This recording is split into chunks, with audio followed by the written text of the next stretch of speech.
Taste, sip, and learn. You'll get the pleasure of doing all three at this year's Tasty Expo. It's the ultimate food and beverage event happening in Kansas City, and you're invited. I'm happy to welcome Chef Jasper and Lukas Beckstrom to the show. Thanks, guys, for being here. Thanks for having us. Thank you. So, first of all, I know we're doing something with chicken, but it's not just any chicken. It is smart chicken. It's smart chicken, and it really is smart chicken. I found this product about 5 or 6 years ago, and I kind of fell in love with it. It is absolutely delicious. I love, you know, I'm very involved with slow food here in Kansas City, supporting all the local food artisans, et cetera.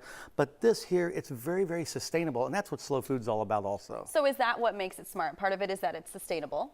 Lukas. Well, the biggest thing about smart chicken is that it's air chilled, Crystal. Air So chilled, that means okay. there's no added water. Most chicken, they immerse it in immersion. It's called water immersion. They put it in water to cool it down. It's very efficient. But with ours, it's air chilled. It's going to seal in all those natural juices and flavor, make it more juicy and tender when you cook it up at home. So do you think you can tell a difference? I mean, either of you, Jasper or Lukas, do you feel like when you're eating smart chicken, it actually is noticeable? Definitely. That's the biggest thing we focus on our company is quality and taste. So that's what we're all about, and that process really does provide for a better tasting chicken. I'll tell you what I really like about it. I mean, the chicken wings are the finest. You know, you go to the store sometimes, in those big box stores, and you'll find chicken wings this big or chicken legs like that. They're all, I say, blown up. Is that okay? Yeah.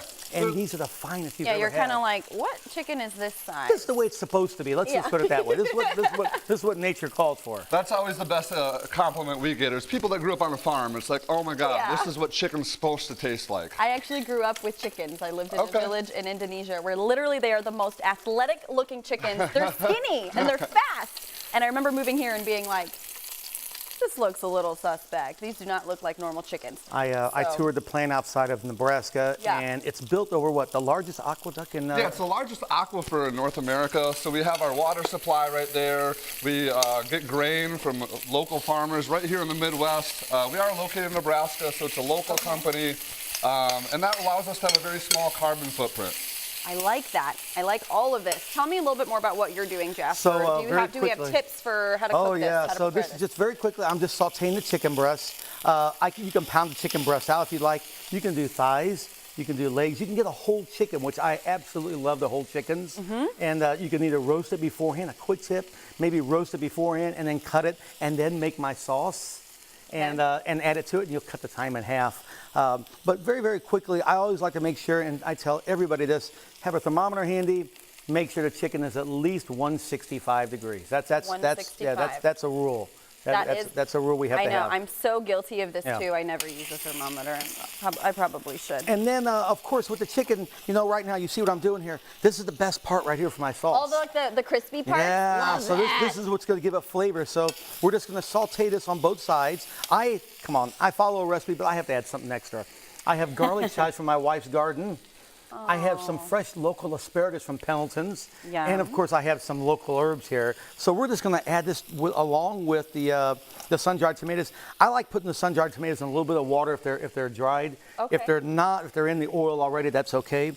A little bit of garlic powder, or you can use fresh garlic in here, it doesn't matter. And how quickly does this go? You add a little bit of your brodo here. The brodo is the Italian chicken broth. Very, very simple. What makes it Italian? I don't know. I just say Italian chicken broth. It's Italian. These are chickens from Italy, specifically. And all we do is just cook this down a little bit. I'll add some cream and a little bit of spinach, and I'll be making this at the Tasty Expo next Saturday. I like it, and I want you to start plating this as soon as you can so I can get a taste test. Oh, I already made you some already. Come on, you know that. Yeah, we're ready with that. And we've got a gift basket giveaway. This is pretty cool. So if you are the first caller, you get to win a free gift basket. You just have to call now, 816-932-4177. Once again, 816-932-4177. Good luck. And the Tasty Expo, of course, is May 19th and 20th at the Overland Park Convention Center. And you can get more information at tastyexpo.com. And, of course, go to kclive.tv. Thank you guys so much for coming in. Thanks for having us. Thank you very much. Thank you. We'll give you a whole plate of it.